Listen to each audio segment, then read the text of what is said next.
Hey guys, tonight we're peeling back the slightly muddy, definitely not rose-tinted tapestry of the past. Imagine, if you will, a world lit not by the gentle glow of your phone screen, but by the flickering dance of a tallow candle, its scent thick and waxy in the air. You're not scrolling through social media. You're probably trying to make sure the rats haven't gotten into the winter grain stores. This evening, we're stepping into the medieval world, specifically into the dainty, often iron-laced shoes of the women who lived it. And let me tell you, if you think your Wi-Fi dropping out is a medieval-level catastrophe, well, you probably won't survive this particular journey back in time. The closest thing they had to customer support was probably the village priest, and his solutions often involved a lot more prayer than practical advice. So before you get comfortable, take a moment to like the video and subscribe, but only if you genuinely enjoy what I do here. It genuinely helps the channel find other curious minds like yours. And while you're at it, I'd love to see where you're all tuning in from tonight. Drop your city or country and your local time in the comments below. It's always fascinating to see our little community spread across the globe. Now dim the lights, maybe turn on a fan for that soft background hum, and let's ease into tonight's journey together. If you think medieval life in general was a tough gig, and it absolutely was full of plagues, questionable sanitation, and an alarming lack of decent dental care, try experiencing it as a woman. It's like playing life on the expert difficulty setting, only you didn't choose it, and the game developers mostly forgot to write in any of your good storylines. You have virtually no rights, very few choices, and if you're a bit too outspoken, or perhaps just a tad too good at growing herbs, a decent chance of being accused of witchcraft for essentially talking too much, or simply being a bit different. Forget cancel culture. They had burn at the stake culture, which is significantly less reversible. From the moment you're born, a tiny swaddled bundle, your path is less a winding road of discovery and more a very straight, very narrow track laid out by others. You are in essence under new management before you can even manage to gurgle coherently. Your father, then your husband. And if neither is around, perhaps a brother or an uncle. These are the architects of your existence. They decide everything. What you learn, if you learn anything beyond household chores, is dictated not by your curiosity, but by your utility. Needlepoint and prayers. Yes, philosophy, or heaven forbid, swordplay. Not so much unless you're a very specific kind of noblewoman, destined for a very specific, usually tragic narrative. Historians still argue whether the widespread image of medieval women being universally oppressed holds true across all classes and regions, or if there were more pockets of autonomy than traditional narratives suggest. However, for the vast majority, especially outside the privileged circles of high nobility or certain monastic orders, the constraints were very real. Imagine you're a young girl, say, 7 or 8 years old. Your world is small, a village, perhaps a small town, clinging to the walls of a castle. You see your brothers, if you have them, with a certain freedom. They might be roughly apprenticed or simply allowed to roam with a bit more abandon. Your play is practice. You're already learning to spin wool. Its lanolin sticky fibers twisting between your small fingers. You're watching the older women learning the rhythms of the house, the endless cycle of tasks that keep a medieval household from crumbling into chaos and starvation. Your clothes aren't chosen for comfort or self-expression. They are practical, coarse, and likely dictated by sumptuary laws you don't even know exist. Rules that specified who could wear, what fabrics, What colors, lest a peasant woman get too fancy and forget her place?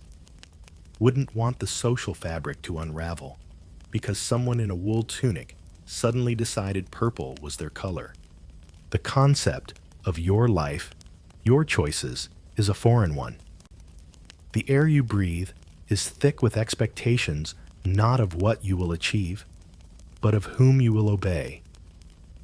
This isn't a fairy tale darling where you might meet a charming prince by a well. It's more likely you'll be promised to someone by that well, probably someone selected by your father for reasons that have everything to do with land livestock, or forging a useful alliance with the neighboring village, and very little to do with your heart's flutterings. The legal status of women, particularly married women, often fell under a system akin to what later became known as femme covert in English common law, meaning your legal identity was subsumed by that of your husband. You were covered by him like a metaphorical and sometimes literal blanket of male authority. You might hear whisper stories of women who stepped out of line. A woman who spoke too sharply to the reeve, another who knew a little too much about herbs that could ease a fever or conversely cause one. These stories don't end well. They end with shunning, with accusations, with the terrifying shadow of the church's judgment. It's an early lesson in the art of self-preservation. Keep your head down your voice. Soft your opinions if you dare to form them to yourself. Talking too much, having too many bright ideas, or even just an unfortunate mole in the wrong place, could be twisted by fear and superstition into something sinister. Remember, this is a world where misfortune, a bad harvest, a sick cow, a sudden illness, needs a scapegoat and a woman on the margins, or one who doesn't quite fit, is an easy target. It's a bit like today's online pile-ons, except instead of losing your social media account, you could lose your life. This initial taste of being controlled isn't necessarily cruel in its everyday application, not always. It's just the way things are, the absolute unshakable reality of your world. Your mother, her mother, all the women you know live within these invisible yet iron-strong confines. The idea of protesting, of demanding rights, would be as alien as demanding a trip to the moon. The very language to frame such a rebellion scarcely exists in your mind. You are being shaped, molded not for a future you design, but for a future designed for you. And as you drift off to sleep on your straw-filled mattress, perhaps scratching at the ever-present lice that thought that lack of agency is a chill that settles deeper than the evening cold seeping through the wattle and daub walls of your small home. This isn't about a lack of opportunity for a career. It's about a lack of ownership over your own person, your own body, your own future. A sobering thought indeed. That chill you feel settling in your bones, deeper than the damp from the earthen floor, isn't just from the drafty walls of your childhood home. It's the dawning, then solidifying realization that your life is a script written by others, and your role is primarily one of quiet compliance. The architects of your existence, as we touched upon, are the men in your family, and their blueprints for your life are often drawn with very firm, unyielding lines. Let's start with your father, or whoever stands in that patriarchal role. From your earliest years, he is the sun around which your small familial planet quietly revolves. His word is law, not in a metaphorical sense, but often quite literally within the confines of your home and your future. He decides if you'll learn to read a few passages from the Bible, or if your education will be purely domestic, how to manage a household, how to make cheese that doesn't go blue too quickly, how to judge the quality of homespun cloth. owning property as a woman. That's like expecting your cat to pay rent for the sunny spot on the floor. An adorable idea, perhaps, but the system simply isn't built for it in most common circumstances. Any property you might be connected to, your dowry, for instance, is usually administered by and effectively belongs to your husband upon marriage. It's a key bargaining chip in the marriage market, not your personal nest egg. Marriage. This is the cornerstone of your father's grand design for you. You see, you are an asset, a means to forge alliances, consolidate land, or perhaps secure a more favorable trade agreement for the family. Your personal preferences, your romantic daydreams, if you even have the luxury of time for them between chores. Those are lovely, dear, but about as relevant to the actual marriage negotiations as the color of your eyes. Unless, of course, a particular suitor has a peculiar fancy for, say, Hazel. Your father, perhaps, with your mother's quieter input, if she's savvy, will scrutinize potential husbands. His criteria: good teeth are a plus for eating the food he'll expect you to prepare, not necessarily for smiling sweetly at you. A solid reputation, a decent plot of land, or a valuable skill. Romance was often considered a happy accident, a bonus you might stumble upon after the vows, like finding an extra surprisingly plump turnip in the thin evening stew. You might be betrothed as a child. Canon law generally stipulated that girls could consent to betrothal at age 7 and marry at 12 boys at 14, though consummation was often delayed.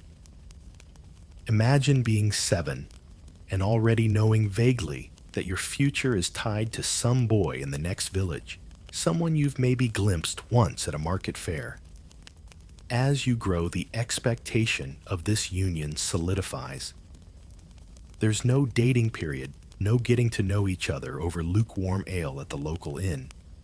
Your future is decided, and the concept of saying no to your father's choice.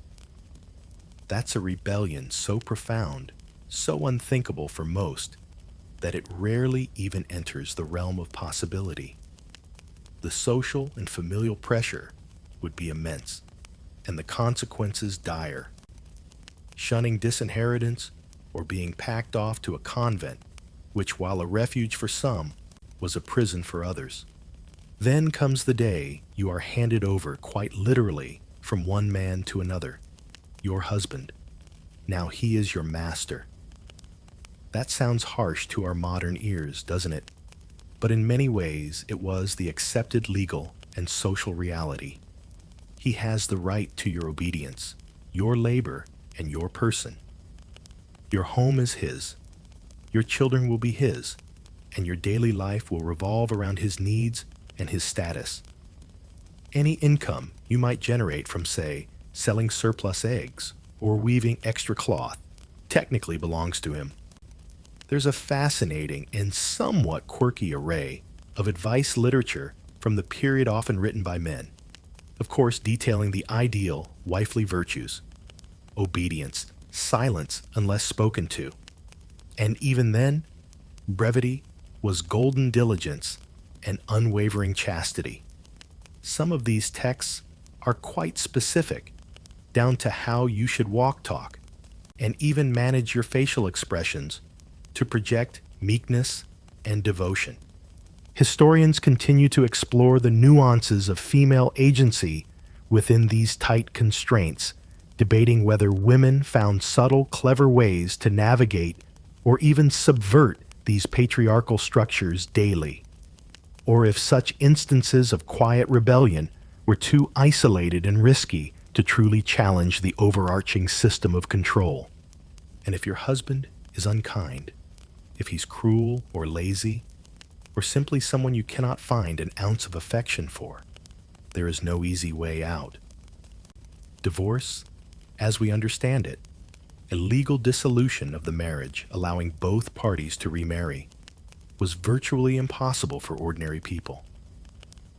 Annulment was the closest thing, but it was a complex and expensive process, usually only accessible to the wealthy and well-connected and granted on very specific grounds, like non-consummation. Or being too closely related, a surprisingly common issue amongst the nobility, who were always trying to keep the good bloodlines and the land tightly knit. For you, marriage is a lifelong contract, and your vow of obedience is taken very, very seriously. The church, a towering authority in your life, reinforces this. Your duty is to endure to pray, to try and be a good wife regardless of the personal cost. Saying no within the marriage to his demands or his decisions is not a right you possess. Should your husband die, you might experience a brief period of relative autonomy as a widow, especially if you have property or a business to manage. But even then, societal pressure to remarry would often be intense, or another male relative, a brother, an uncle, even your own adult son, might step in to assume authority and control over your affairs and any assets. The system is designed to ensure you are always under male governance. It's like a game of patriarchal hot potato, and you're the potato. A slightly depressing analogy, perhaps, but not entirely inaccurate. The absence of direct male control was an anomaly often viewed with suspicion. An independent woman. What a strange and possibly dangerous creature. This total control, this relentless dictation of your every significant choice, shapes your inner world profoundly. It fosters a resilience born of necessity, a quiet watchfulness, perhaps a skill for subtle influence where direct confrontation is impossible. But it also instills a deep understanding of your own powerlessness in the grand scheme of things. Your dreams, if they stray too far from the prescribed path, must be carefully hidden even from yourself. Your value is measured by your conformity, your utility, your ability to contribute to the male-dominated world without ever truly challenging its foundations.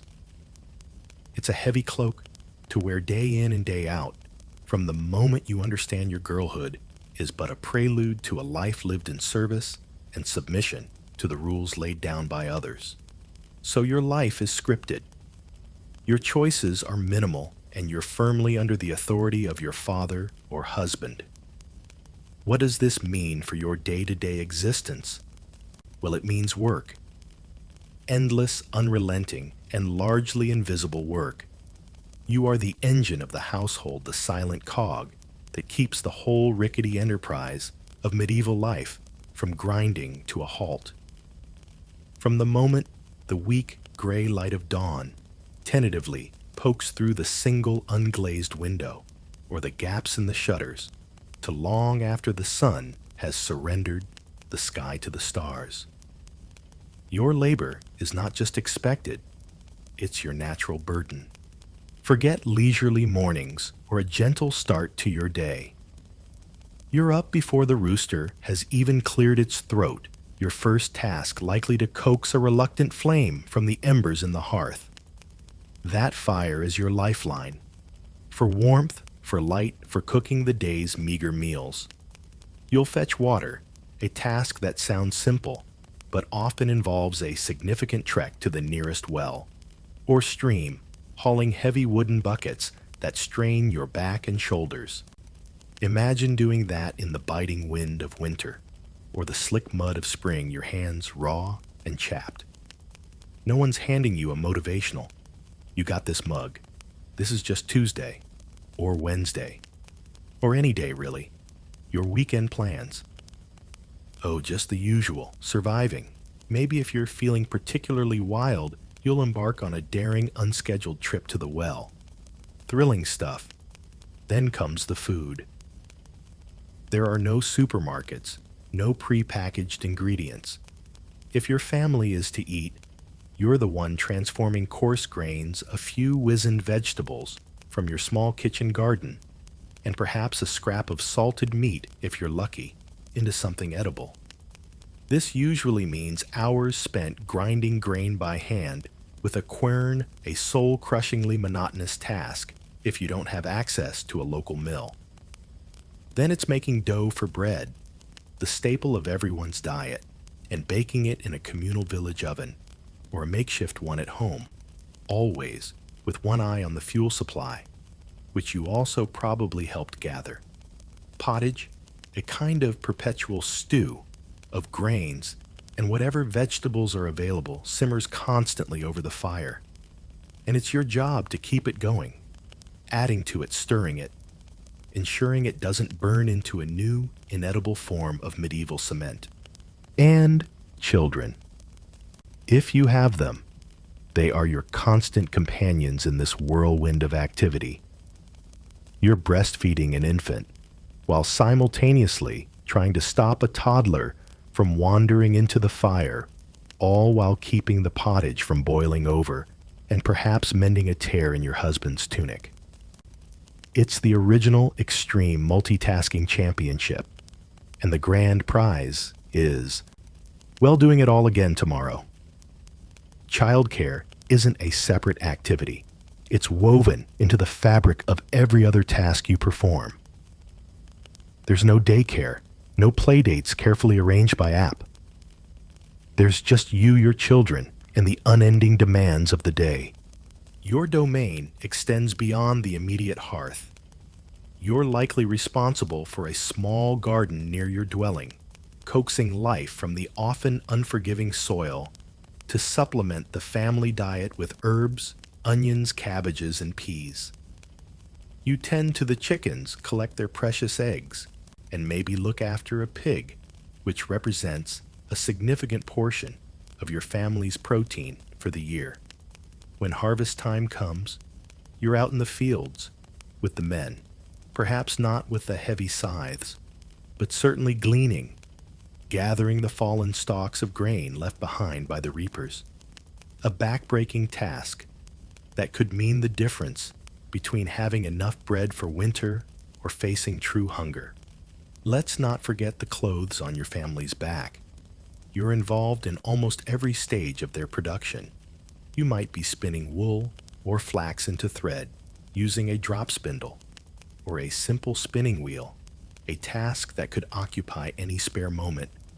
Walking, talking, even supervising children. Then comes the weaving, if your household has a loom, turning those threads into rough cloth. And finally, the painstaking sewing of garments by hand, using coarse needles and thread you likely made yourself. Mending is constant, as clothes are precious and made to last until they are literally rags. It's a world away from fast fashion. This is slow fashion by absolute grinding necessity. One of the fascinating aspects of this era is the gendered division of labor, which was incredibly stark. While men undertook the heavy agricultural work in the main fields or specialized crafts like blacksmithing or carpentry, women's work, though equally vital, was often categorized differently. For instance, brewing ale was frequently a woman's domain. These alewives, or brewsters, produced a vital beverage, safer than water, remember, and this skill could sometimes provide a small income or degree of social standing. Historians debate the extent to which women's domestic labor, while unpaid and officially unrecognized as economic activity, translated into informal power or influence within the household, particularly in managing scarce resources and ensuring the family's day-to-day survival and well-being. What's truly striking is that all this relentless effort, the cooking, cleaning, mending, gardening, childcare, fetching, carrying, making, wasn't considered official labor in the way a man's work in the fields or a workshop might be. It was just your natural duty as a woman, as a wife, as a mother. It was the assumed backdrop to life as essential and as unacknowledged as the air you breathed. Your contribution to the medieval equivalent of the GDP Officially, probably zero. Your contribution to ensuring everyone in your orbit didn't starve, freeze, or fall apart at the seams. Pretty much everything. But who's counting right? Spoiler, generally not the people who wrote the history books or tallied the economic outputs, at least not in a way that gave you credit. There were some quirky beliefs tied to women's tasks, too. For instance, the success of dairy work, making butter or cheese, was sometimes thought to be influenced by the woman performing it, occasionally tied to superstitions about her personal state, like whether she was menstruating, as it was feared by some that this could curdle the milk or spoil the cheese.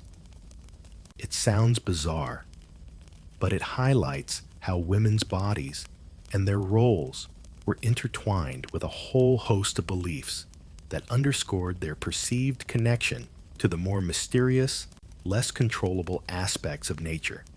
So you toil from before sunrise to long after sunset. There are no sick days, no vacation time. Even pregnancy offers little respite from the endless round of chores. This is your life, a constant hum of activity, a testament to endurance, all performed without expectation of payment, or often even explicit thanks. It is simply what you do. It is who you are in this world, the unseen, unpaid, but utterly indispensable heart of medieval existence. So your days are a ceaseless parade of demanding unpaid tasks, your body and energy poured into the sustenance of your family. But woven through this life of relentless labor is another even more profound physical trial, one that puts your very existence on the line with terrifying regularity: childbirth. It's stated that giving birth for you in the medieval period was often more dangerous than being a soldier on a battlefield. Think about that. A soldier might face intense peril for a campaign or in a specific battle, but for you as a woman of childbearing age, every single pregnancy culminates in a similar life or death struggle. And you're expected to face this not once or twice, but potentially many times if you live long enough. As the months of your pregnancy progress, a quiet dread likely mingles with any anticipation you might feel. You've seen other women in your village go through it. You've heard the stories, the joyful cries of a healthy baby, yes, but also the hushed whispers of a mother lost a baby stillborn or a woman who never quite recovered. There's no prenatal yoga, no obstetrician monitoring your progress with advanced scans. Your knowledge comes from the collective, often anxious wisdom of older women. Your options for pain relief during labor. Well, you might be encouraged to bite down hard on a thick leather strap. Or perhaps your mother will lead some enthusiastic praying in the corner. The local priest might even offer a special on blessings for a speedy delivery, perhaps with a bulk discount if you're suspected of expecting twins, though twins often meant double the trouble. When your time comes, you won't be whisked away to a sterile hospital ward. You'll likely give birth at home in your own bed, or perhaps on a specially prepared pallet of straw on the floor. The room will be dim, probably stuffy, filled with the anxious faces of your female relatives, your mother, your sisters, your aunts, and crucially, the local midwife. This midwife is your primary caregiver. She's a figure of immense importance in your community. Her skills passed down through generations, a blend of practical experience and traditional remedies. Physicians, who were invariably male, rarely attended births unless things went catastrophically wrong, and even then, their interventions were often based on theories that, to our modern understanding, could be more harmful than helpful. They certainly weren't routinely sticking around for the messy business of actual delivery. Historians debate the actual extent of midwife expertise and their social standing, with some arguing they were highly skilled practitioners within their specific historical and medical context, while others suggest their knowledge, though practical, was often deeply intertwined with local superstition, sometimes to detrimental effect for mother and child. There's no anesthesia to dull the searing pain of contractions, no epidural to grant you a few hours of respite. You face the full raw intensity of labor with nothing but your own endurance and the encouragement of the women around you. They might offer sips of herbal infusions, wipe your brow, or murmur prayers and incantations. It was quite common to employ religious relics or amulets in the birthing chamber. Perhaps a girdle said to have belonged to a saint known for easing labor would be carefully laid across your belly, or specific prayers recited to ward off evil spirits believed to prey on mothers and newborns. Some even held beliefs about what a laboring woman should or shouldn't look at, fearing that a frightful sight could imprint itself upon the unborn child. It's a world where the spiritual and the physical are deeply, almost desperately intertwined, especially when facing such profound moments of vulnerability. The dangers are legion. Obstructed labor, where the baby simply cannot pass through the birth canal, could mean agonizing days of suffering, often ending in death for both you and your child. Postpartum hemorrhage, uncontrolled bleeding after birth, was a swift and terrifying killer, with little to staunch the flow beyond prayer and pressure. And then there was the ever-present specter of puerperal fever, or childbed fever. This infection, which we now know is caused by bacteria, often introduced through unhygienic practices, would sweep through a new mother days after delivery, bringing raging fever, delirium, and all too often death. The tragic irony is that the very hands trying to help could unknowingly be the source of this deadly infection. It would be centuries before the connection between hygiene and this devastating illness was understood. If the baby is born healthy and you survive the immediate aftermath, the relief in the room is palpable, almost a physical presence. But your trials are not necessarily over. Postnatal care often involved a strict period of lying in, which on the surface sounds wonderfully restful, but probably just meant everyone could keep a closer anxious eye on you to see if you were about to succumb to the dreaded childbed fever. Good times indeed. And if you made it through that vulnerable period, well, society and your husband would likely expect you to be ready to conceive again within a reasonable time frame. Large families were common partly because so many children didn't survive infancy or early childhood. Each pregnancy, each birth, was another spin of that medieval roulette wheel. Surviving childbirth once was like winning the local lottery. The prize you often got to play again in another year or two, whether you wanted to or not. The sheer emotional and physical toll of this constant cycle of pregnancy, dangerous childbirth, and the potential for devastating loss is hard for us to truly fathom. You're living with a sword of Damocles perpetually hanging over your head, knowing that what is often portrayed as a joyous natural event could very easily be your end. It shapes your view of life, of your own body, of your faith. It fosters a profound resilience, a deep connection with other women who share these risks, but also an undercurrent of fear that is an undeniable part of your existence as a woman in this era. Your body, the source of new life, is also the site of your greatest physical peril, a gamble you are forced to take again and again.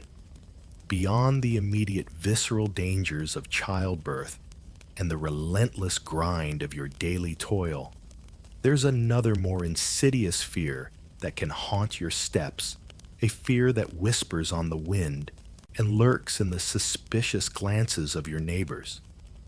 This is the fear of being accused of witchcraft. It's a terrifying prospect where your words, your knowledge, even your solitude could be twisted into evidence of a pact with dark forces, and the price for such an accusation is all too often your life. Remember that offhand comment about being accused of witchcraft for talking too much. It's not entirely an exaggeration. In a world that often expects women to be quiet, submissive, and largely invisible, being too outspoken, too intelligent, or simply too different can make you a target. If you're a woman living on the fringes, perhaps you're single widowed without strong male protection, or an elderly woman who mumbles to herself and keeps a few too many cats, you're already walking a precarious line. Add to that a reputation for knowing a bit about herbs, for being able to brew remedies that actually ease suffering.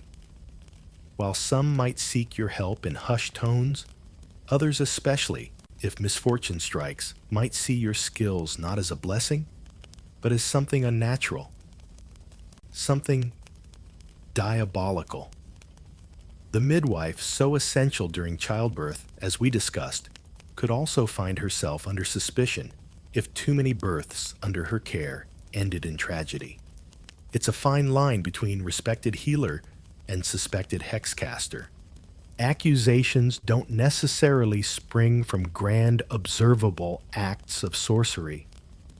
They often fester in the fertile ground of village gossip, personal grudges, or unexplained misfortune. Did your neighbor's cow suddenly stop giving milk after you had a sharp exchange of words? Clearly, you must have cursed it with the evil eye. Or maybe, just maybe, it was a poorly fed cow, a common ailment, or just plain bad luck. But where's the satisfying scapegoat in that mundane explanation? A sudden illness, a failed crop, a storm that damages property. In a world grappling to understand capricious misfortune, attributing it to malevolent witchcraft provides a simple, albeit terrifying answer. And once the finger of suspicion points your way, proof is a disturbingly flexible concept. Hearsay, rumor, and the overactive imaginations of your accusers are often all it takes to set the dreadful machinery of accusation in motion. The very idea of due process, as you might understand it, is a distant dream. Once accused, you are largely presumed guilty. You might be subjected to humiliating physical examinations in search of a witch's mark, a mole, a birthmark, even an area of skin insensitive to pricking, supposedly a sign of where the devil had touched you. Imagine the terror and degradation of such an ordeal. Some of the tests devised to ascertain guilt were nightmarishly illogical. You've probably heard of the infamous swimming test, bound and thrown into water. If you floated, it was seen as the water rejecting you because of your unholy alliance, meaning you were a witch and would be executed. If you sank, you were considered innocent, but you'd also likely drown. It's what you might call a classic no-win situation. Or, as they might have grimly referred to it back then, just another Tuesday on the court docket. Should you be formally interrogated, torture was often employed not as a punishment after guilt, but as a means to extract a confession and the names of other witches. Under unimaginable pain, people would confess to anything flying on broomsticks, cavorting with demons, cursing their neighbors. These extracted confessions then proved the reality of witchcraft and fueled further accusations, creating a terrifying cycle of persecution. The infamous book, The Malleus Maleficarum, or Hammer of Witches, published in the late 15th century, became a sort of guidebook for witch hunters.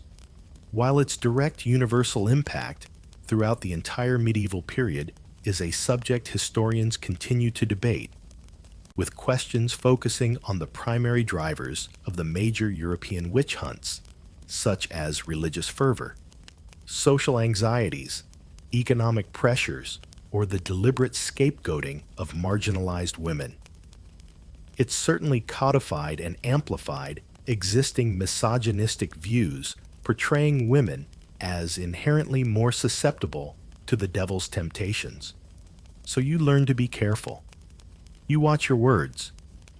You try not to stand out too much.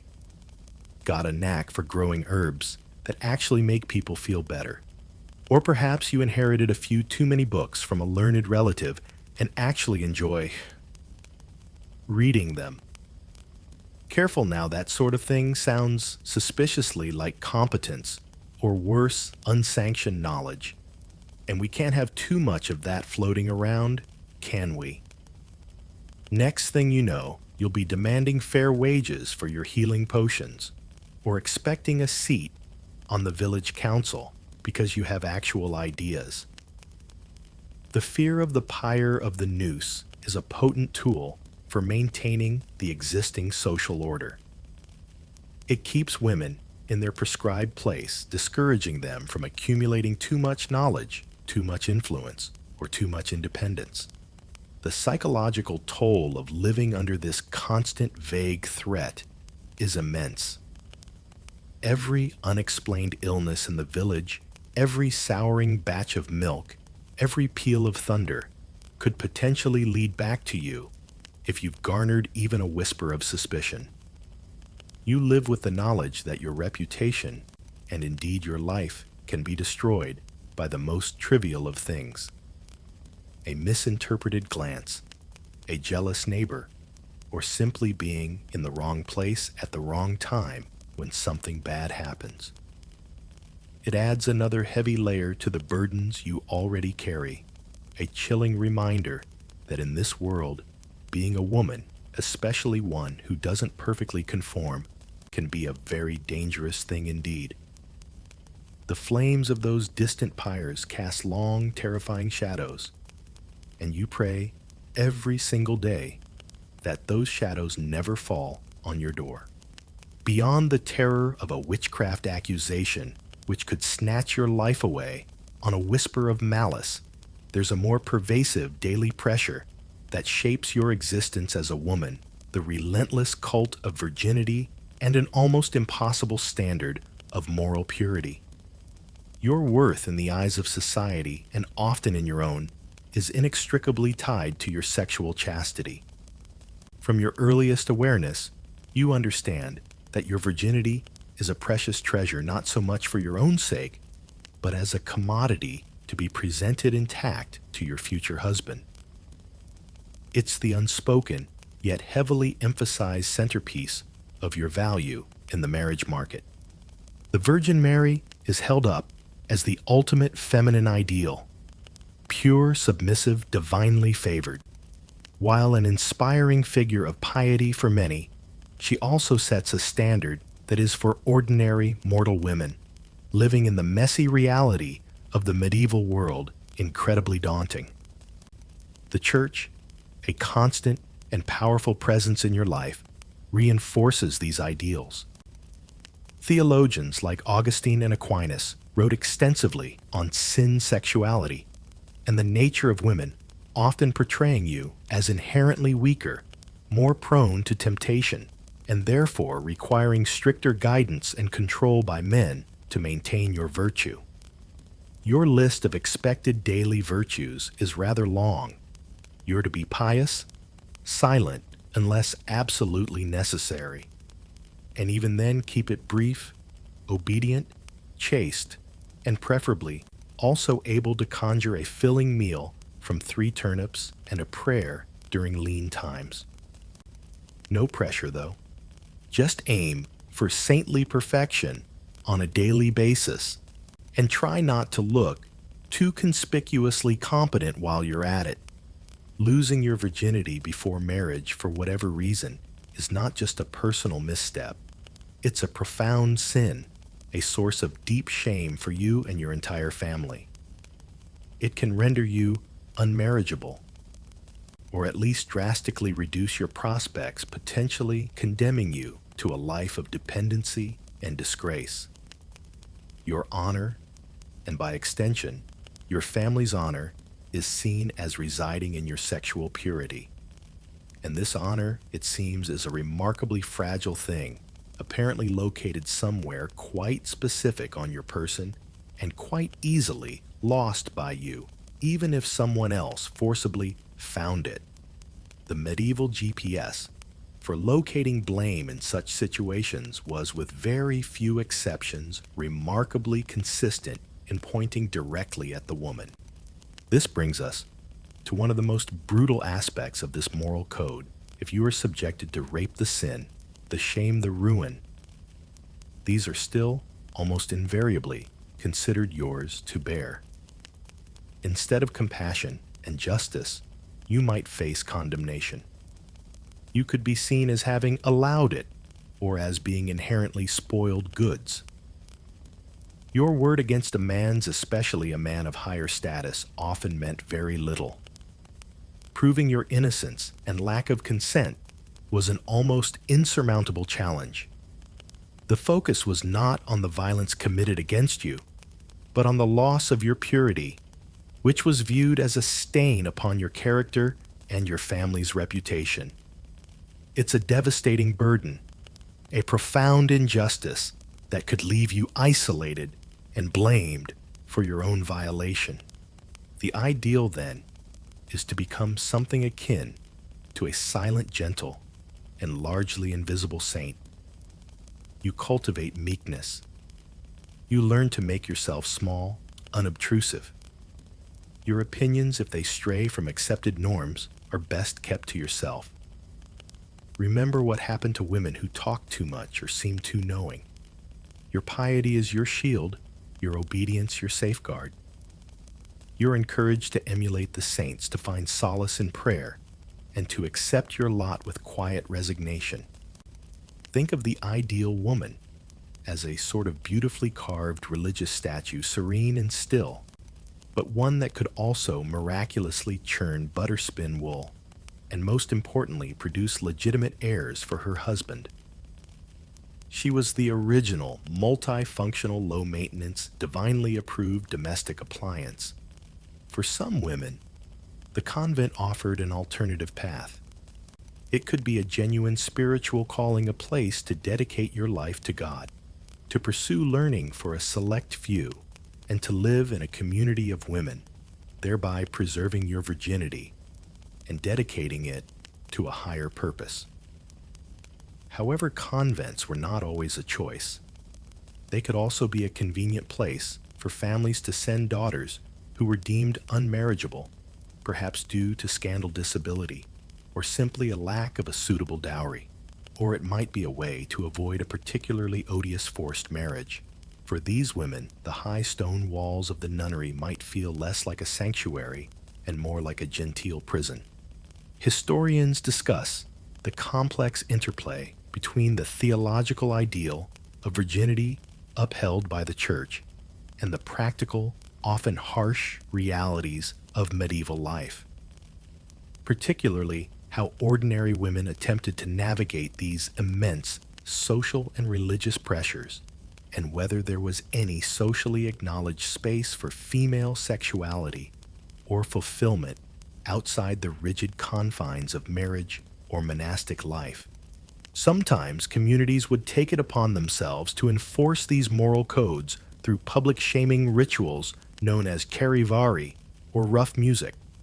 If a woman was perceived as unchaste, or if a marriage was deemed scandalous, the villagers might gather with pots, pans, and horns, creating a cacophony outside the offender's house, parading effigies and heaping verbal abuse upon them. It was a brutal, humiliating way to enforce conformity and punish those who stepped outside the very narrow lines of acceptable behavior. So you navigate this world constantly aware of the precariousness of your reputation, the immense weight placed upon your conduct, and the severe consequences of any perceived moral failing. Your body is not entirely your own. It's a vessel for potential heirs. a symbol of family honor, and a site of intense scrutiny. And with that rather sobering thought, as we reflect on this tapestry of control, labor danger, fear, and crushing expectation that defines so much of a woman's existence. Well, so next time you complain about Mondays, just be glad no one's trying to marry you off at 12, burn you at 16 for knowing which herbs make a decent tea, or lock you in a convent for the high crime of having a few too many opinions. It does tend to put the overflowing email inbox into a slightly different perspective, doesn't it? Indeed, thinking about those kinds of pressures does put your average Monday morning commute or a slightly disappointing takeout meal into a rather stark new light. And speaking of meals, if you thought the life choices for women were restrictive, let's turn our attention to what you, as an ordinary person in the medieval period, a peasant farmer, a simple laborer, or their families, would be eating. Because if you're picturing hearty roasts, overflowing tankards of rich ale, and tables groaning with pies, like in some Hollywood fantasy, you might want to adjust your expectations dramatically. For most, the daily menu was less a feast and more a monotonous battle for basic sustenance. Imagine your main meal, the one you look forward to after hours of back-breaking work in the fields or endless chores in the home. It's pottage. Again, this is the culinary superstar of your existence, a kind of thick, soupy stew, or porridge that's been simmering away over the hearth, possibly for days. Its base is whatever grain is most common and cheapest in your region: coarse barley oats, rye, perhaps a bit of rough wheat if things are going well. Into this go whatever vegetables you've managed to grow in your small garden, plot, or forage from the hedgerows, onions, leeks, perhaps some cabbage, peas, or beans in season. If you're having a truly spectacular day, a tiny scrap of salted bacon or a sliver of cheese might find its way into the pot, lending a whisper of flavor to the whole affair. But often, it's just grains and vegetables boiled into submission. Your weekly menu: Monday, gray pottage; Tuesday, gray pottage perhaps with an exciting new texture from the bottom of the pot; Wednesday, oh look, a slight variation, slightly thicker gray pottage. It's a culinary adventure, if your definition of adventure is a very flat, very bland circle of gruel. The grains themselves are not the fluffy, refined products you're used to. They're roughly milled, often between stone grinders that leave behind tiny particles of grit. So your pottage and the coarse dark bread that might accompany it will get to the joys of medieval bread. Soon often has a distinctly crunchy texture, not in a good way, more in a, is that a pebble or just my tooth giving up kind of way. Spices, those fragrant delights like pepper, cinnamon, or cloves, they are the stuff of dreams, fantastically expensive, passing along trade routes from the exotic East, destined only for the tables of the very wealthy. Your main seasoning, if you can afford it and live near a source, is salt. Otherwise, it's the inherent, often earthy or slightly bitter taste of the ingredients themselves.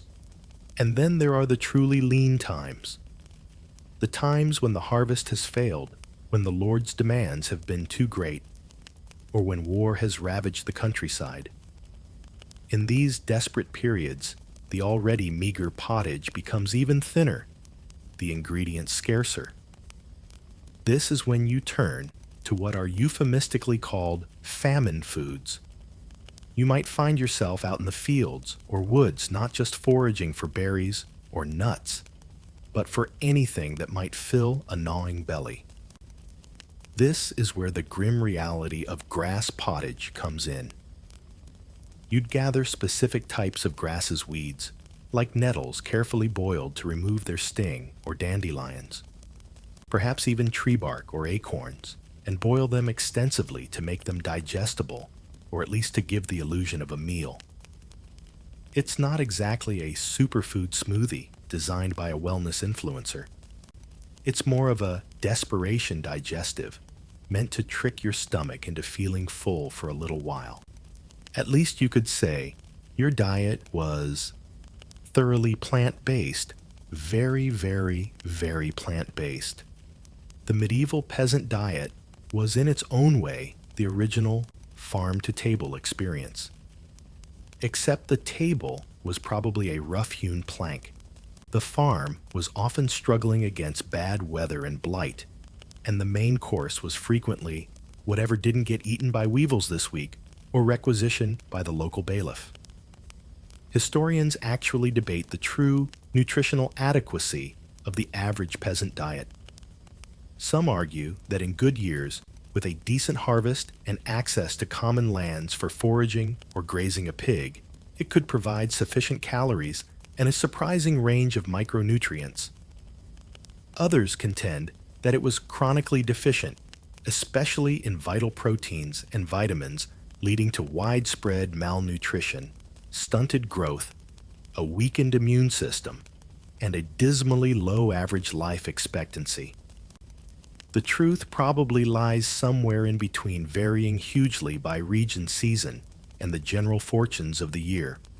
What's certain is the sheer lack of variety. Day in, day out, your palate is met with the same limited range of flavors and textures.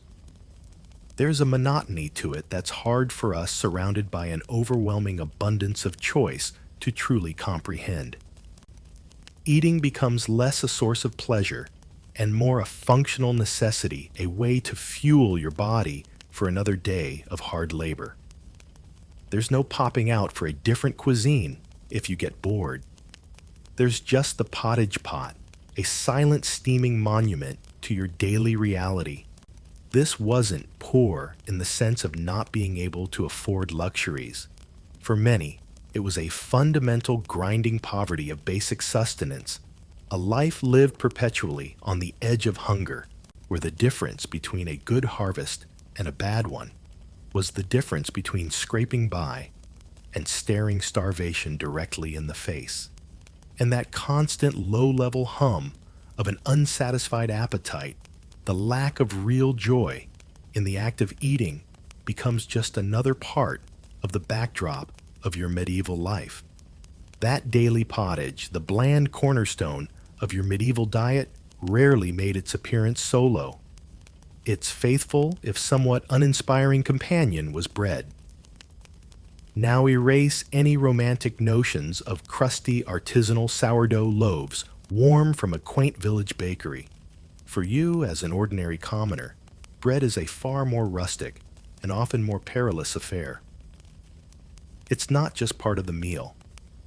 It is the meal, for many the literal staff of life that your weary body depends upon. The loaf you're gnawing on is likely a dark, dense, and decidedly heavy affair.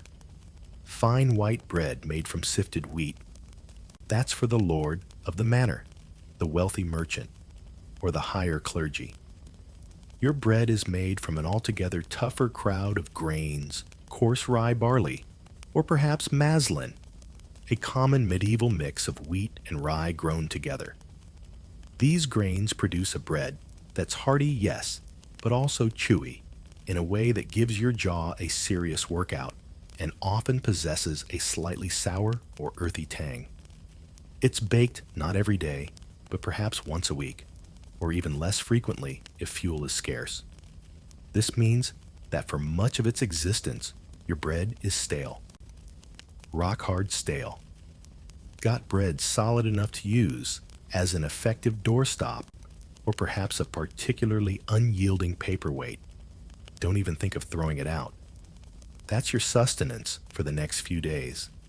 Your best bet is to hack off a chunk and soften it in your pottage, or perhaps in some thin, watery ale, hoping your teeth possess a certain medieval resilience. And remember, that grit we talked about in your pottage. It's a recurring guest star in your bread too. The milling process, with large stones grinding the grain, inevitably introduces fine particles of stone dust into the flour. Imperfect threshing and winnowing might also leave behind tiny bits of chaff or even soil. So each bite can be a bit of a lottery. Is that a satisfying crunch, or the sound of your enamel waving a tiny white flag? Your daily bread often came with a few uninvited extras. A bit of grit for added texture, the occasional weevil for protein, and sometimes a touch of mold for, well, let's call it rustic character. It was less lovingly crafted by artisan hands and more what crawled into or possibly expired in the flour sack this week. But staleness and grit, while unpleasant, are minor leagues compared to the real villain that could lurk in your loaf mold. Specifically, if your bread is made from rye, it's susceptible to a nasty fungus called Claviceps purpurea, more commonly known as ergot.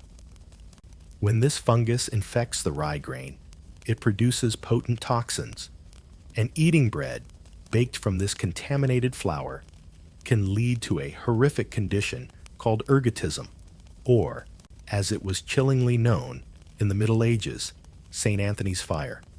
Imagine a burning sensation creeping through your limbs, an agonizing fire under your skin that no water can quench. You might experience muscle spasms, convulsions, and terrifying hallucinations, seeing visions, feeling things crawling on you.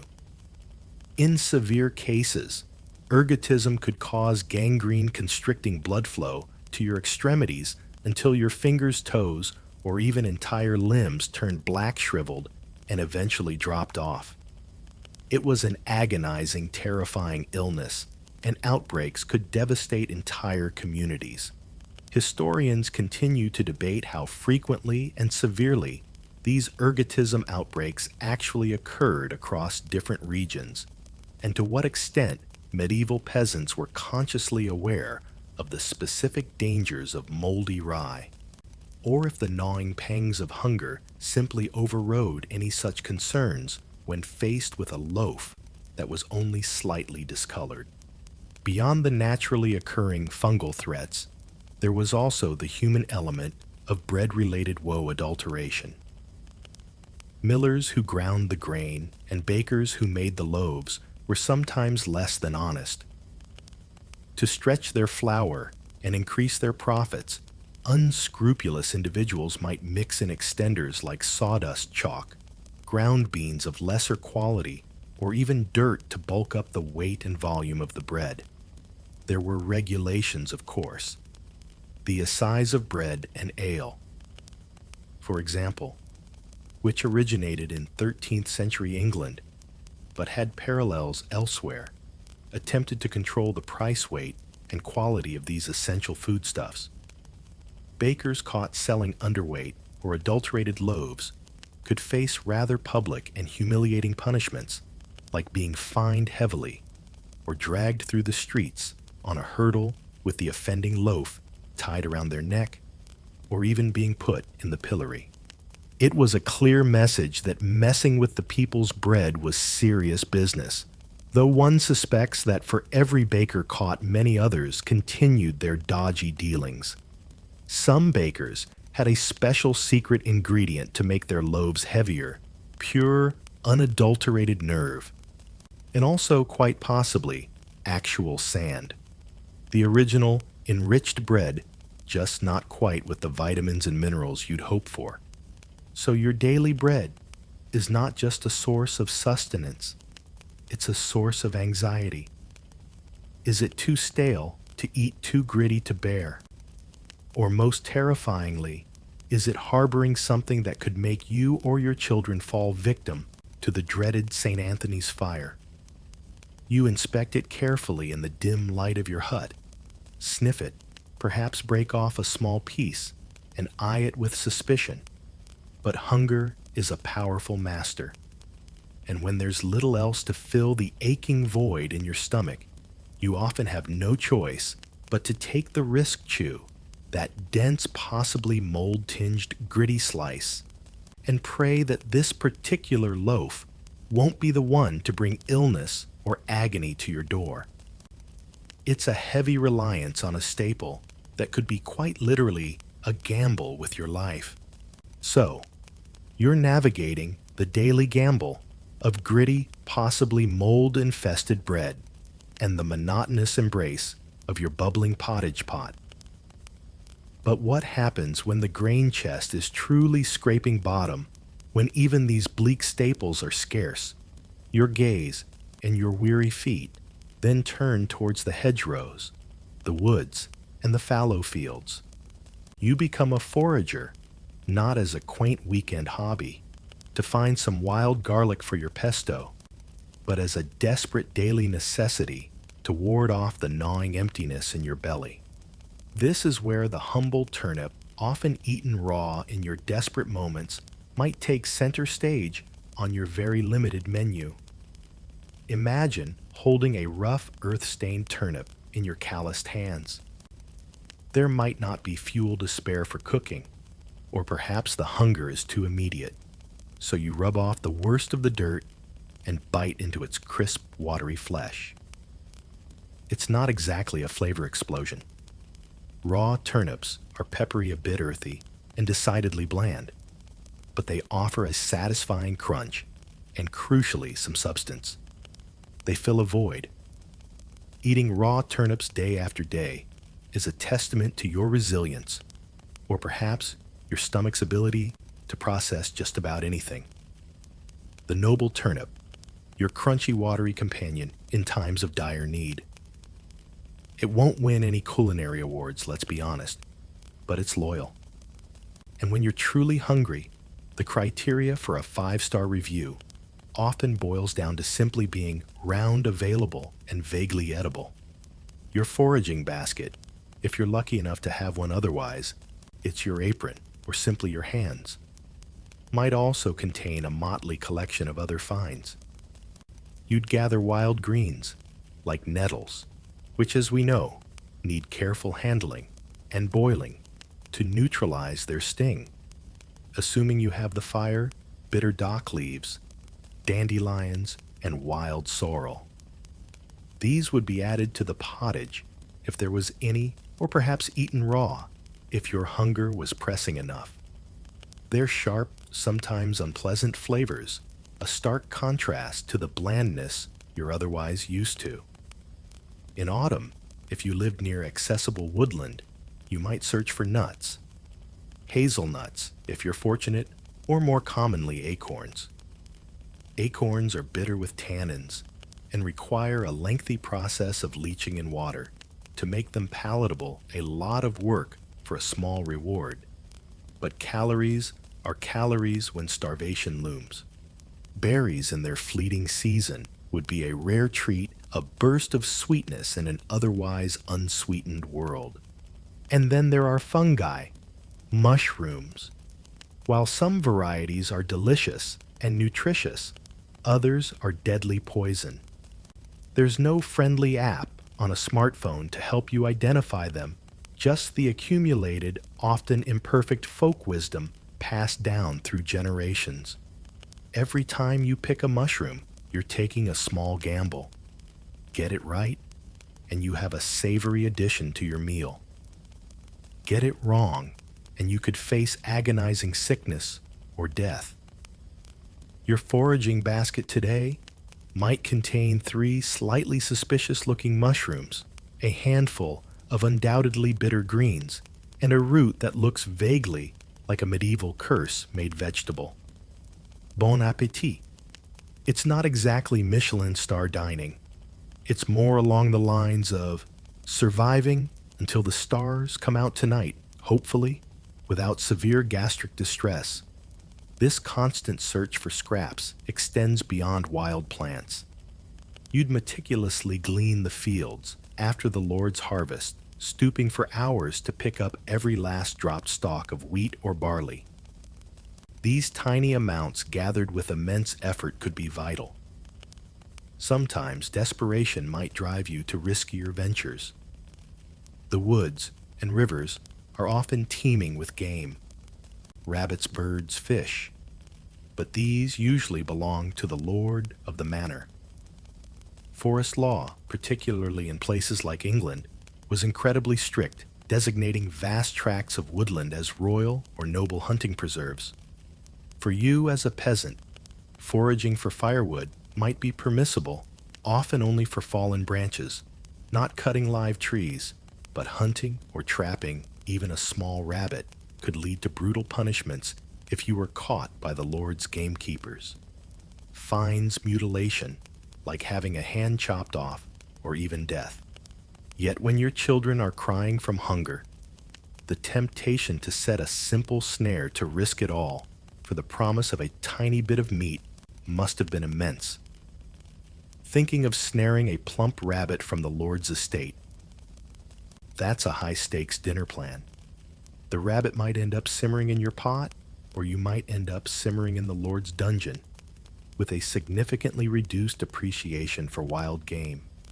There were, however, some recognized if limited peasant rights to woodland resources in certain areas. Pannage, for example, was the autumn practice, where you might be allowed, often for a fee, to drive your family's precious pig or two into the Lord's oak or beech woods to fatten up on fallen acorns and beech mast.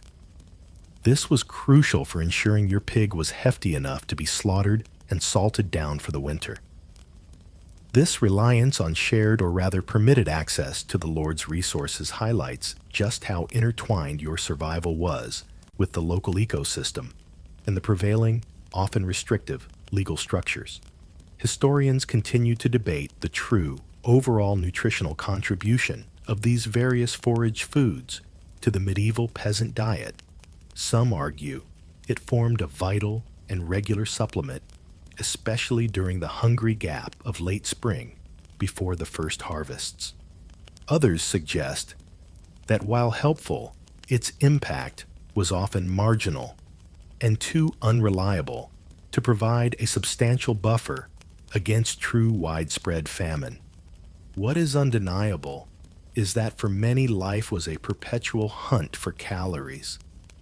Your days are shaped by this fundamental need. Your knowledge of the local landscape of which plants are edible, and when of where to find a few snails or freshwater mussels becomes a crucial survival skill. It's a life lived on the very edge, where the line between having just enough and having nothing at all is perilously thin. These foraged scraps, these raw turnips and bitter greens, these risky fungi, they are more than just food. They are your fragile, often inadequate, but absolutely essential hope against the ever-present specter of hunger. You've managed to scrape together some sustenance, perhaps a few foraged roots, to supplement your gritty bread and watery pottage. But all that hard labor, all that anxious foraging, leaves you incredibly thirsty. You wipe the sweat from your brow, your throat parched. So what do you reach for to quench that thirst? If you're wise, or at least if you've learned from the unfortunate experiences of others, you'll probably give that clear, sparkling stream a suspicious side eye and opt instead for a mug of murky weak ale. It seems counterintuitive, doesn't it?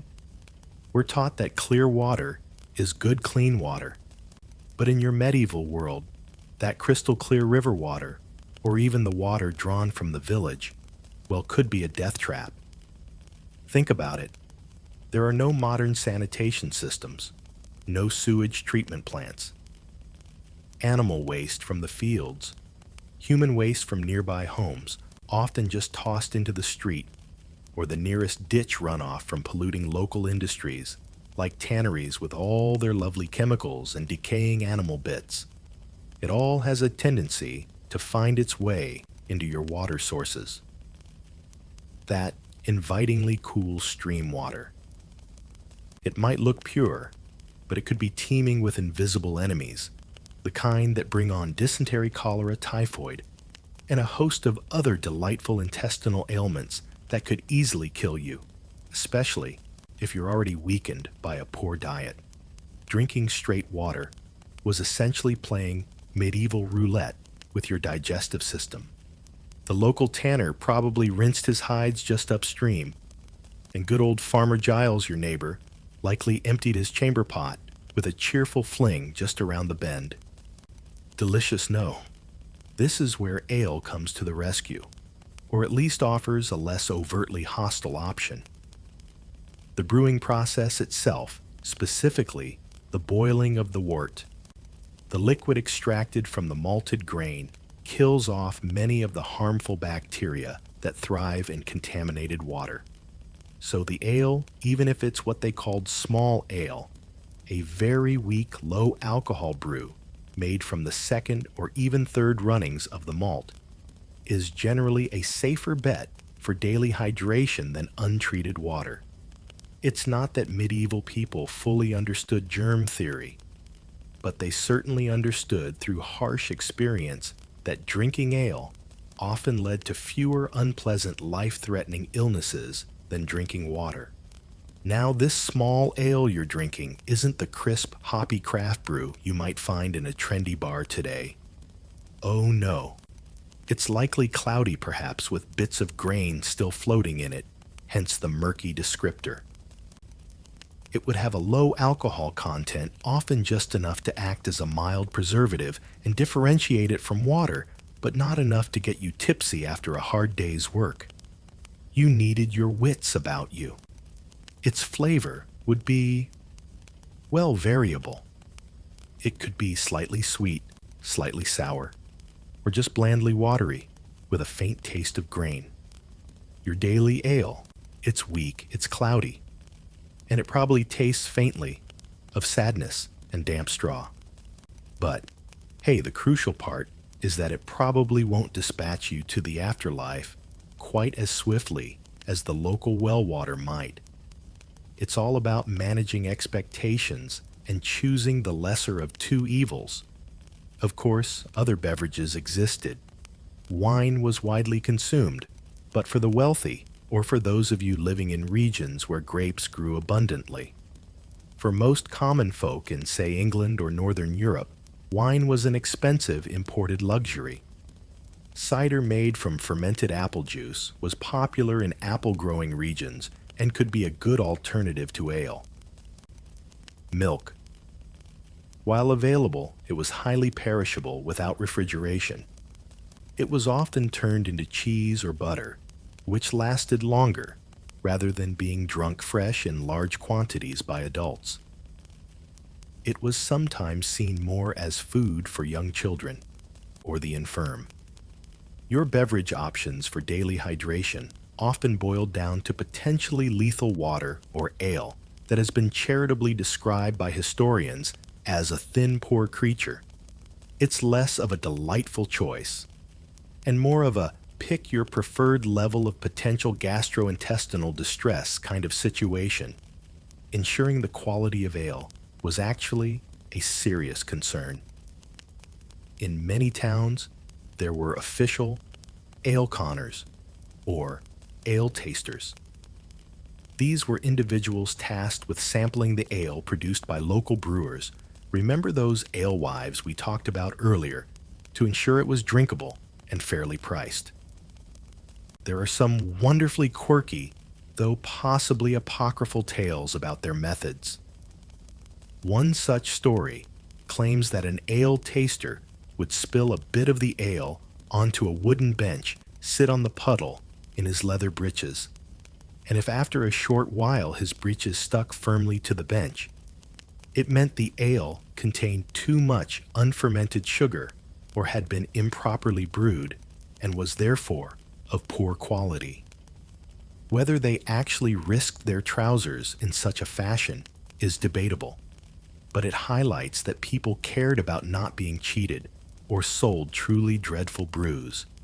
Historians continue to discuss the actual average daily consumption of ale versus water among the peasantry, and how consistently the rudimentary brewing process, especially at a small household level, rendered the ale truly safe from all contaminants.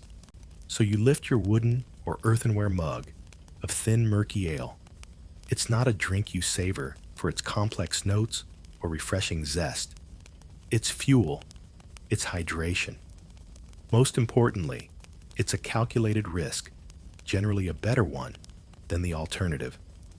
As you gulp it down, washing away the dust of the fields or the grime of your workshop, you're participating in a daily ritual of survival, choosing the path most likely to keep you standing, working and living to face another medieval day, with all its attendant joys and, more often, its multitude of discomforts. That murky ale, your somewhat dubious shield against the perils of tainted water, provides a fleeting moment of liquid sustenance.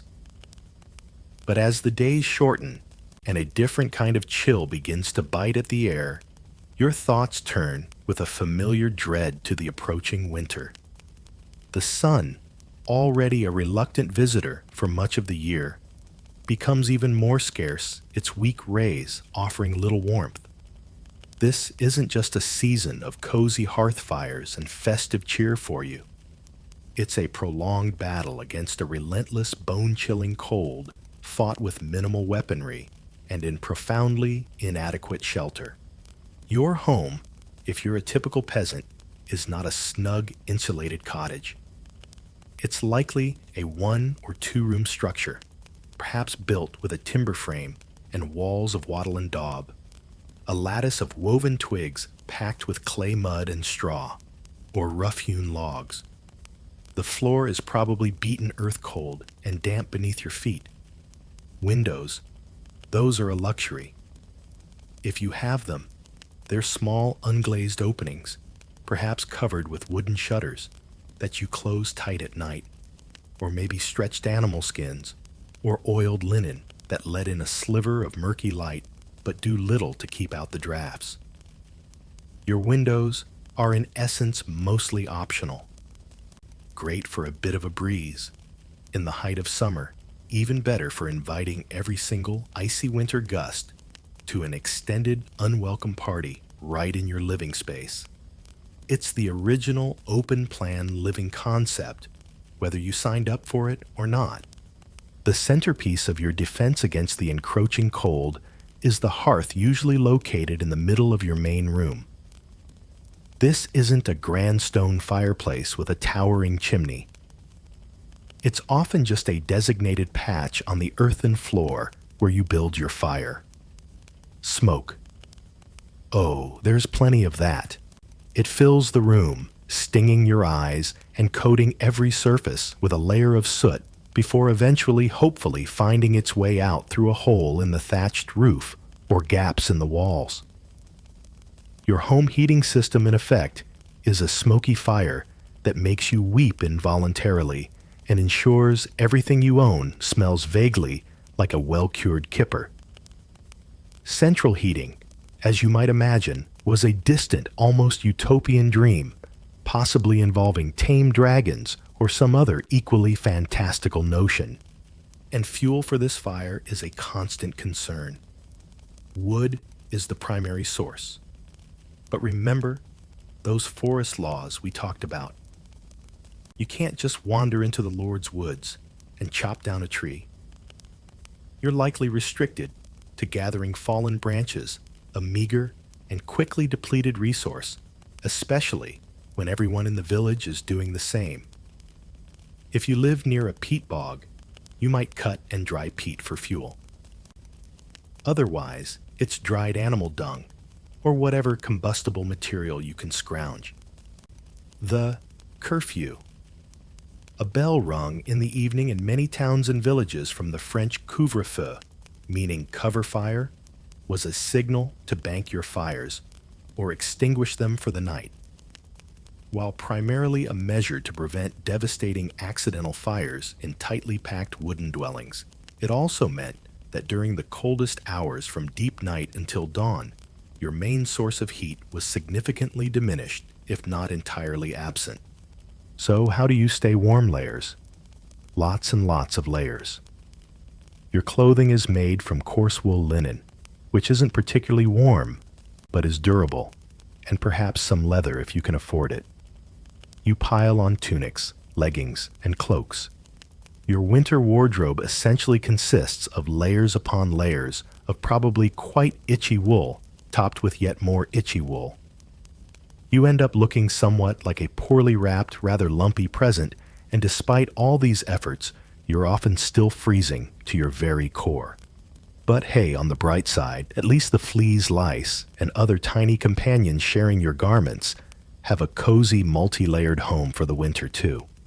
This pervasive cold seeps into everything. It makes the simple act of getting out of your straw-filled bed in the morning an exercise in bravery. It numbs your fingers and toes, making intricate tasks difficult and outdoor work an agony.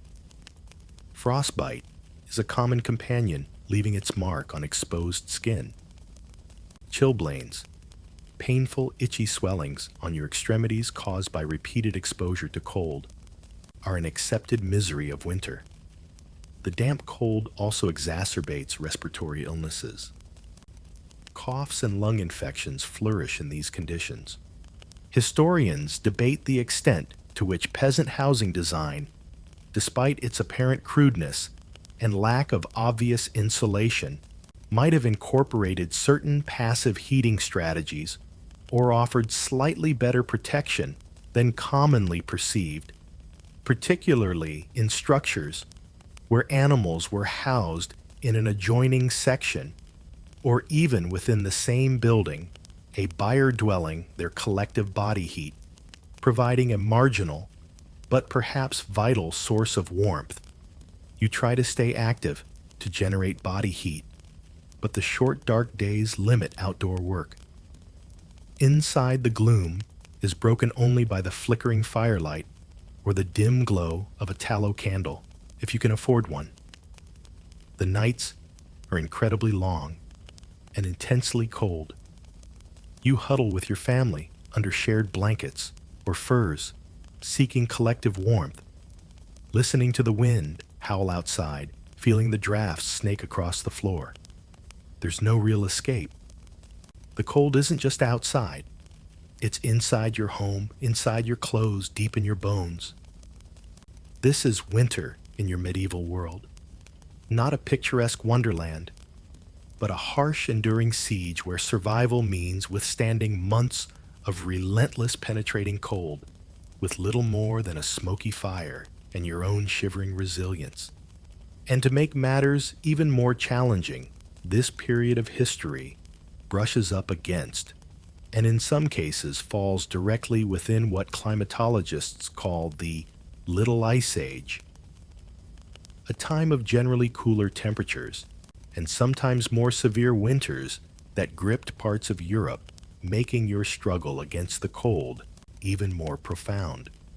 You're huddled in your smoky, draft-filled dwelling, wrapped in layers of itchy wool, enduring the relentless siege of winter's cold. But another, equally pressing anxiety gnaws at you as the days grow shorter and the nights colder, your food stores. That meager harvest you toiled over in the autumn, those precious few provisions you've managed to set aside. They have to last you through the long, lean months until spring tentatively returns.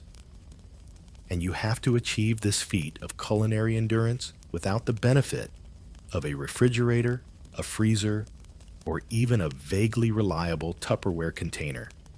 Your winter pantry, if you can call it that, is likely a corner of your single room, perhaps a small, unlit cellar hole dug beneath the floorboards, if your dwelling is slightly more substantial, or an outdoor clamp for root vegetables. Here, your hopes for surviving the winter rest. You've got sacks of grain, barley, rye, oats, the backbone of your diet destined for that perpetual pottage and coarse bread. If you were fortunate enough to own a pig that you fattened on pannage those autumn acorns, remember you'd have slabs of salted or smoked pork, precious and intensely flavored. Perhaps some dried peas or beans, maybe a string of onions or garlic hanging from the rafters, and if you had an orchard or access to fruit, some shriveled dried apples or pears. Your winter food preservation motto is likely something along the lines of salt it, smoke it, dry it, and then pray fervently.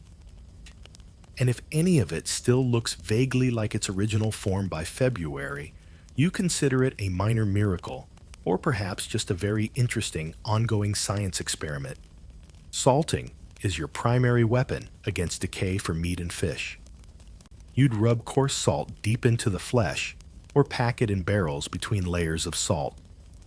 This draws out moisture, making it harder for bacteria to thrive. The downside, your winter meat is incredibly salty, requiring lengthy soaking if you have the water to spare before it's even remotely palatable. And even then, it's a far cry from fresh. Salt itself could be expensive, a precious commodity depending on where you lived. Smoking is another option, hanging strips of meat or fish in the smoky atmosphere near your hearth for days or weeks. This imparts a distinctive flavor and helps preserve it. But it's a slow process, and if not done correctly, the food can still spoil or worse harbor unseen dangers.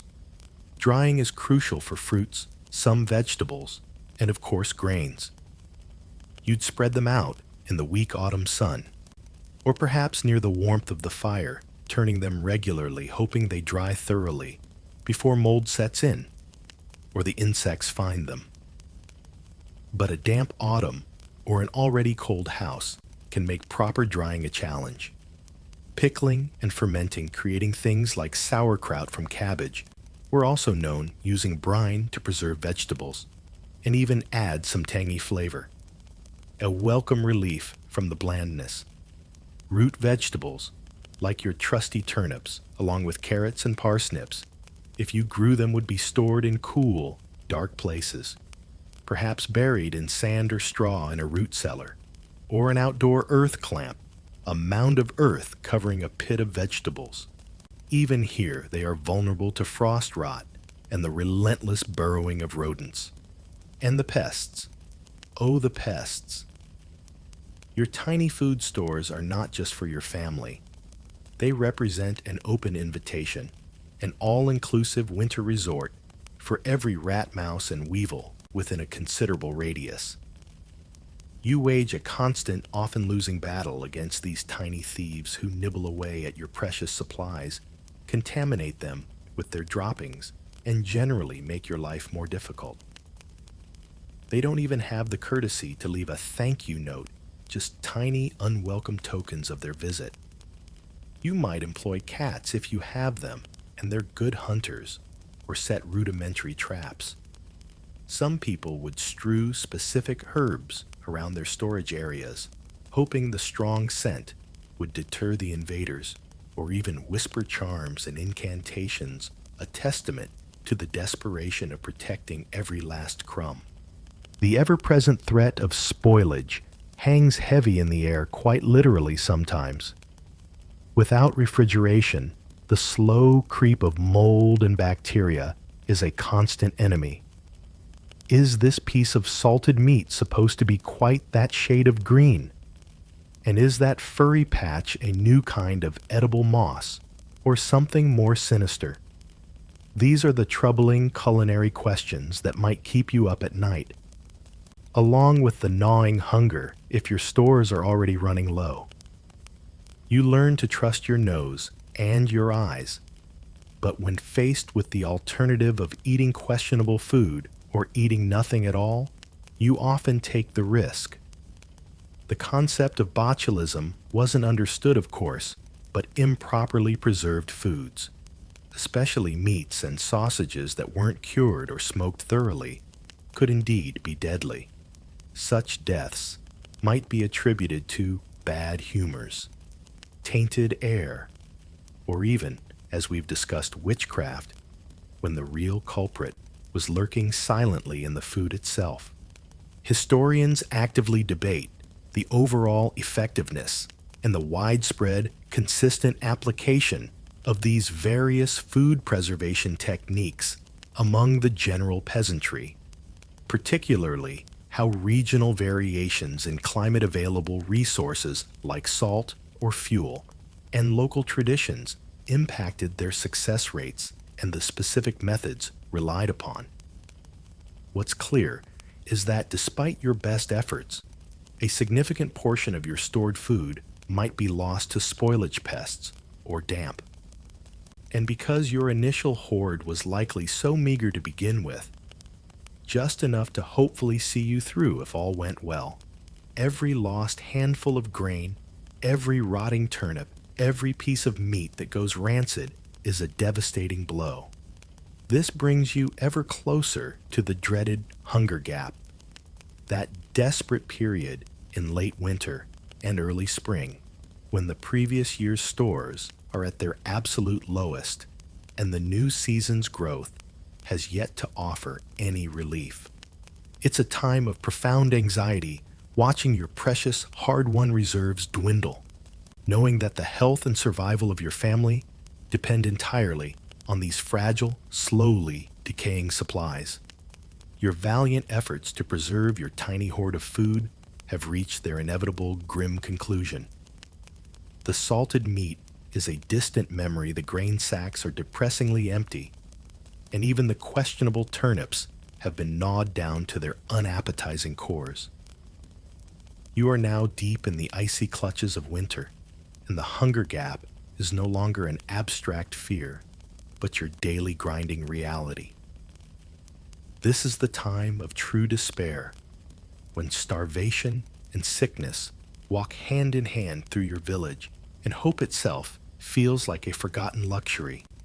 The gnawing fear of starvation becomes a constant companion, a dull ache in your belly that no amount of watery thin gruel made from sweepings and hope can truly appease. You feel your strength ebbing away. Every movement requires a conscious effort. The cold, which was once merely uncomfortable, now seems to penetrate to your very marrow, your body lacking the fuel to generate sufficient warmth. Your children, their small faces pale and pinched, look to you, with wide, trusting eyes, their cries of hunger, a physical pain in your own heart. Malnutrition isn't just a word. It's the dizziness that overcomes you when you stand too quickly, the sores that refuse to heal the dullness in your hair and eyes. Your evening's entertainment, if you could call it that, might consist of counting your ribs or perhaps engaging in a lively family debate on whether that persistent shadow in the corner is an actual edible rat or just a particularly vivid figment of your hunger-addled imagination. Good times, minimal props required. With this profound weakness comes an increased vulnerability to illness. Your body, starved of essential nutrients, has little defense against the diseases that thrive in the cold, damp, and crowded conditions of winter. Simple colds can rapidly descend into life-threatening lung infections like pneumonia. Dysentery, never far away given the sanitary conditions, can sweep through a weakened household with devastating speed. The very young and the very old, their bodies already more fragile, are often the first to succumb. Mortality rates, as you witness with heartbreaking regularity, spike significantly during these harsh winter and early spring months. Every cough in the village, every funeral procession is a stark reminder of your own precarious hold on life. What does survival logic even mean in this context? From our well-fed 21st century perspective, it's easy to imagine clear-headed strategies. But your reality is far more primal. You conserve energy, moving as little as possible. Perhaps there's a grim sort of fatalism that settles in a resigned acceptance of suffering as part of God's inscrutable plan. Or maybe there's a desperate, almost animalistic focus on the next potential mouthful, the next hour survived. Hope in the depths of a medieval winter like this was a very tricky, almost ethereal thing. Sometimes it looked a lot like finding a single, forgotten, slightly shriveled potato at the bottom of an otherwise empty sack. You learned to take your optimism where you could find it, no matter how small or grubby. The community around you is also under immense strain. Do these shared hardships bring people closer, fostering a spirit of mutual support? Or does the desperate scramble for survival cause social bonds to fray? Historians continue to discuss the extent and nature of communal coping mechanisms versus individual household strategies during such periods of famine and extreme hardship.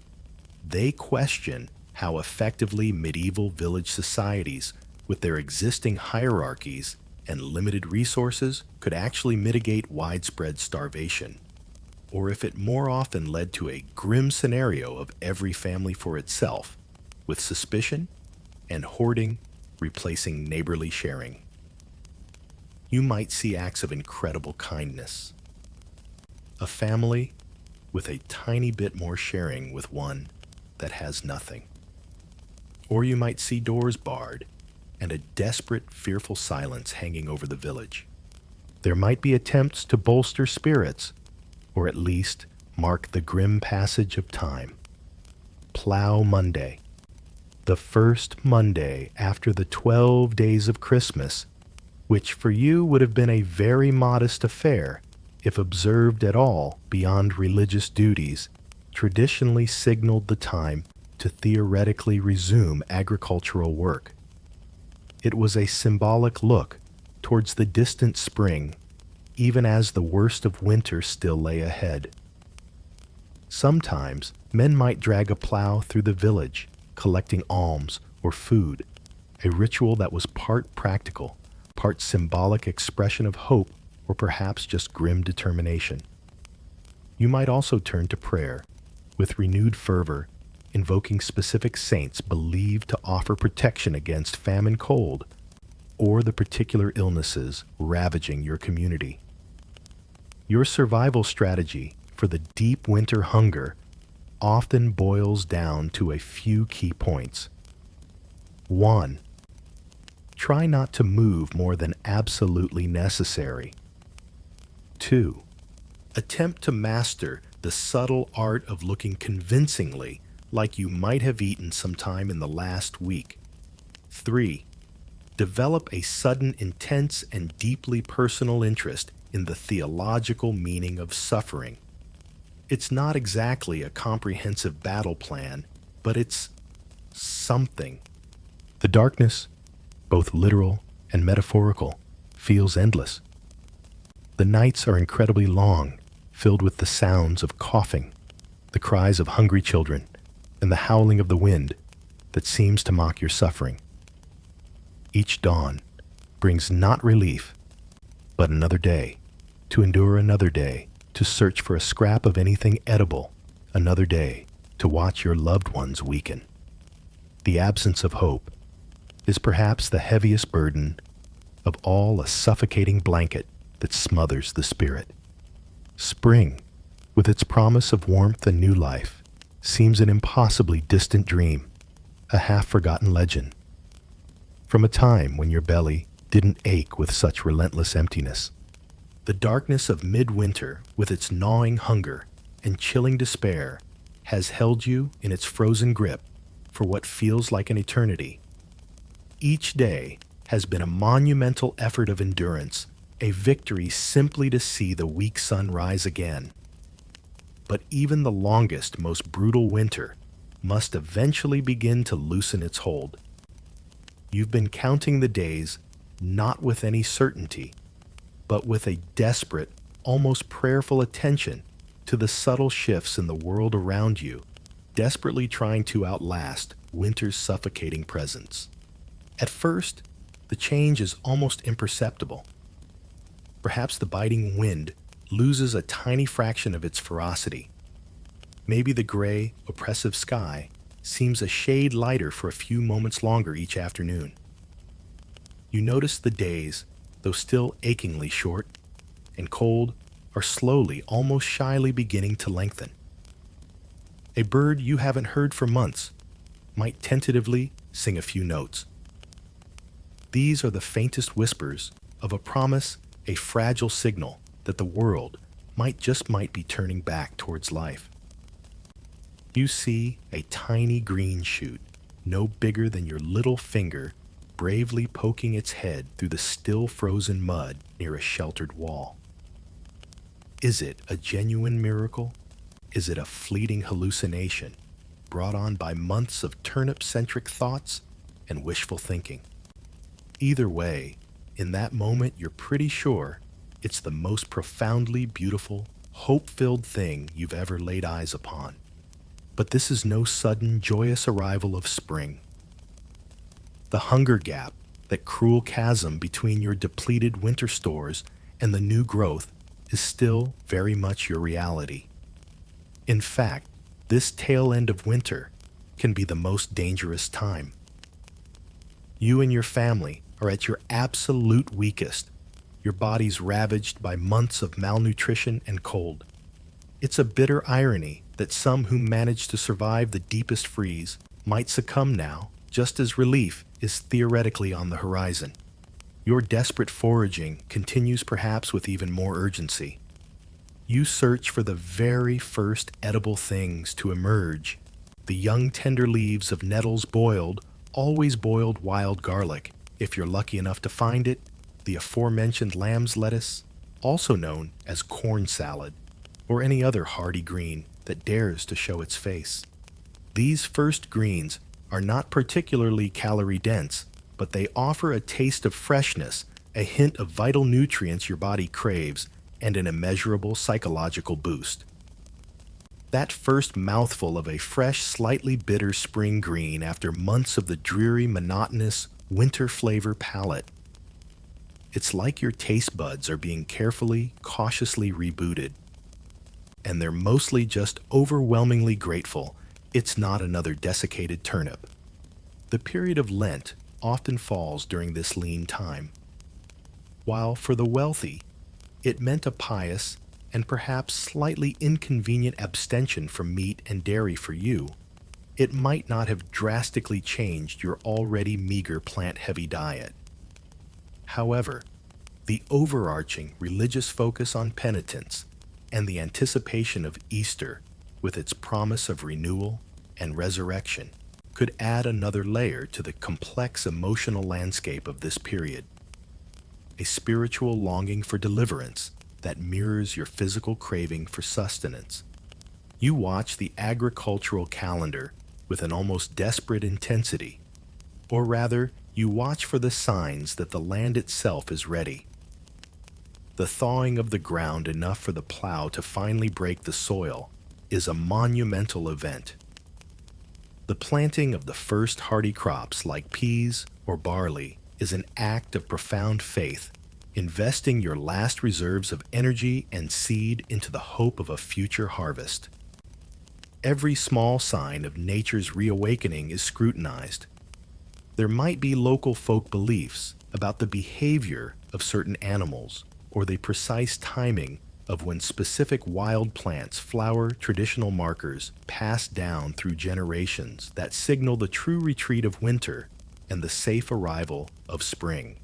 Slowly, oh so slowly, more food sources might become available. As the ice recedes from rivers and ponds, perhaps some fishing becomes possible again. Migratory birds might begin to return. The forest floor, still damp and cold, might yield a few more edible roots or early fungi if you know where to look and are willing to take the risk. It's not a sudden bounty, not an overnight transformation from famine to feast. It's a painstaking incremental crawl back towards a less precarious existence. The psychological shift is palpable, though fragile. The crushing despair of midwinter begins to lift, replaced by a tentative, weary hope. There might not be grand celebrations. Your community is still too weak, too marked by the losses of the preceding months.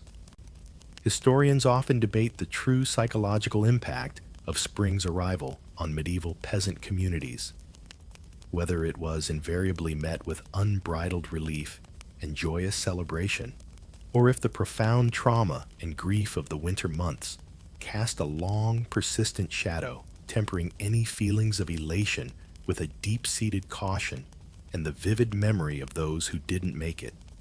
But there is a subtle change in the air, a lightening of spirits.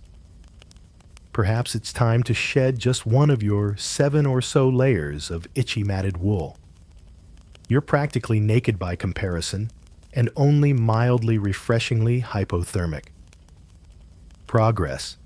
You've made it.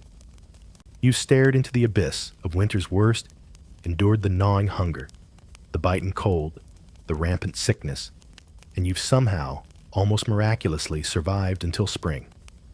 The misery is thawing, slowly, painfully, but thawing nonetheless. And with that thaw comes the quiet, exhausted but undeniably precious understanding that you've outlasted the darkness.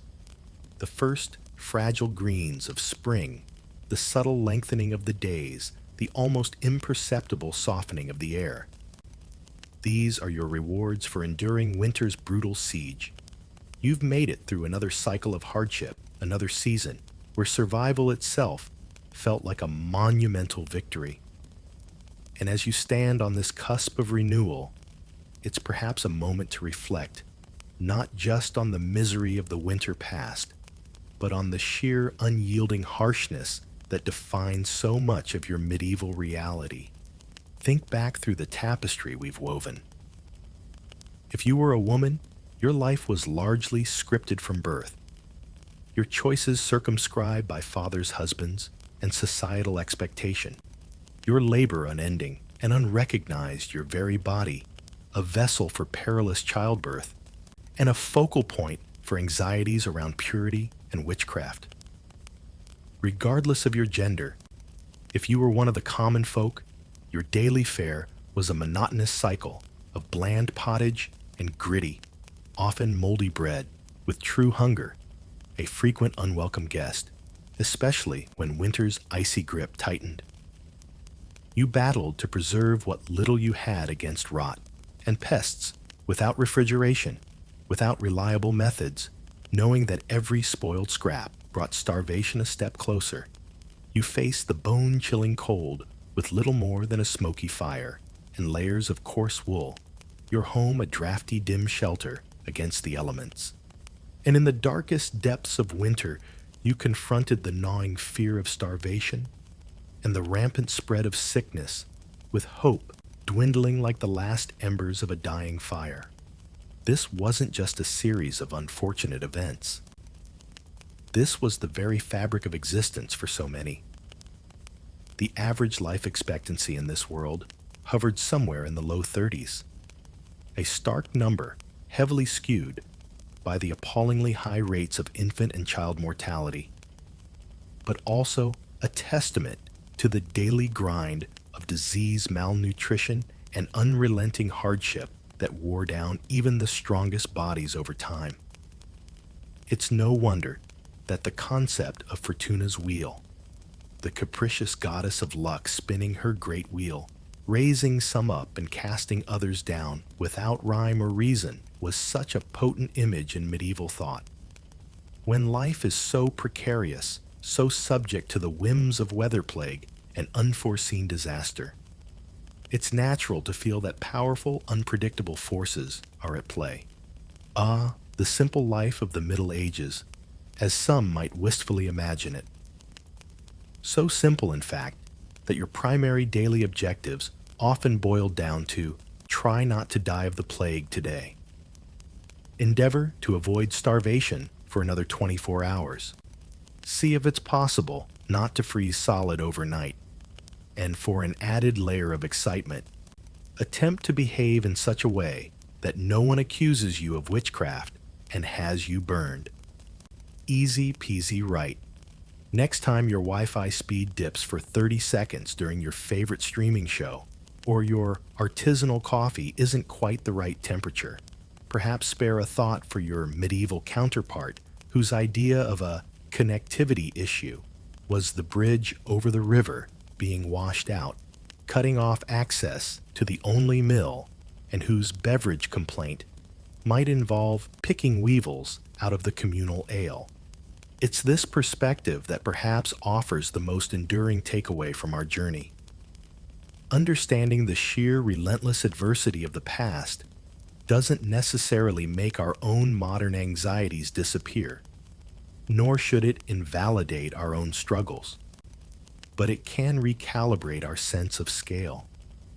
It can remind us of the extraordinary resilience of the human spirit, the capacity to endure, to adapt, and to find slivers of meaning and even moments of joy amidst circumstances that we would find almost unimaginably difficult.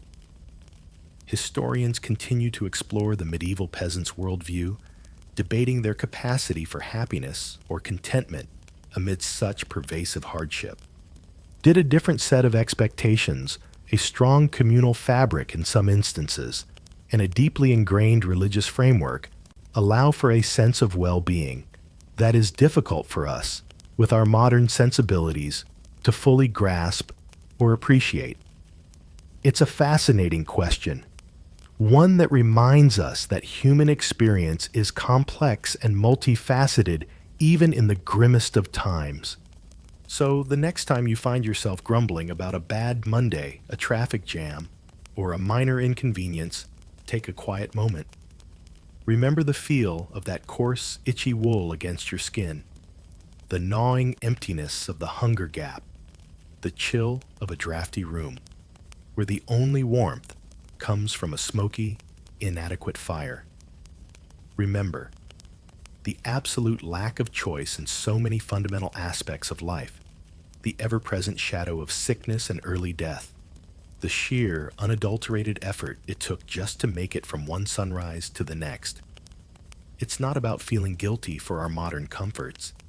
It's about cultivating a deeper appreciation for them, and perhaps a greater empathy for the long, arduous journey of those who came before us, those whose forgotten resilience paved the way for the world we inhabit today. And so our journey through these harder, darker corridors of the past gently comes to a close for tonight.